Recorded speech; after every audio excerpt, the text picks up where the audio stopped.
તો નમસ્કાર દર્શક મિત્રો, સમાચાર આવી રહ્યા છે જંબુસરથી।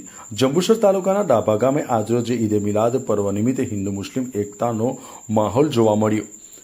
મુસ્લિમ ધર્મના મહાન પૈગંબર જેઓના 1500માં જન્મદિવસ પર્વે આજરોજ જંબુસર તાલુકાના ડાભા ગામે દબદબાભેર ઉજવણી કરવામાં આવી હતી, જેમાં સવારમાં કુરાન ખાની ગામની મસ્જિદમાં રાખવામાં આવી હતી, જેમાં મોટી સંખ્યામાં ગામના લોકો જોડાયા હતા। ત્યારબાદ ગામના લોકો ગામની ભાગોળે ભેગા થઈ ડાભા ગામમાં જુલુસ કાઢવામાં આવ્યું હતું, જેમાં ગામની શેરીઓમાં શરબત, દૂધ, કોલ્ડ્રિંક, પાણી અને હલીમ પાઉં જેવા સ્ટોલ લગાવવામાં આવ્યા હતા અને જુલુસમાં જોડાવનાર લોકોને નિયાઝનું વિતરણ કરવામાં આવ્યું હતું, જેમાં ગામના હિન્દુ સમાજના લોકો દ્વારા પણ આપણા દેશના શણગારને જાળવી રાખવા માટે જુલુસમાં જોડાયેલ તમામ લોકોને શરબતનું વિતરણ કરવામાં આવ્યું હતું અને એકતાનું ઉત્તમ ઉદાહરણ પૂરું પાડ્યું હતું। આમ મુસ્લિમ લોકોના ધર્મગુરુ પૈગંબર મોહમ્મદ સાહેબના જન્મદિવસની ડાભા ગામે ખૂબ શાનદાર રીતે ઉજવણી કરવામાં આવી હતી।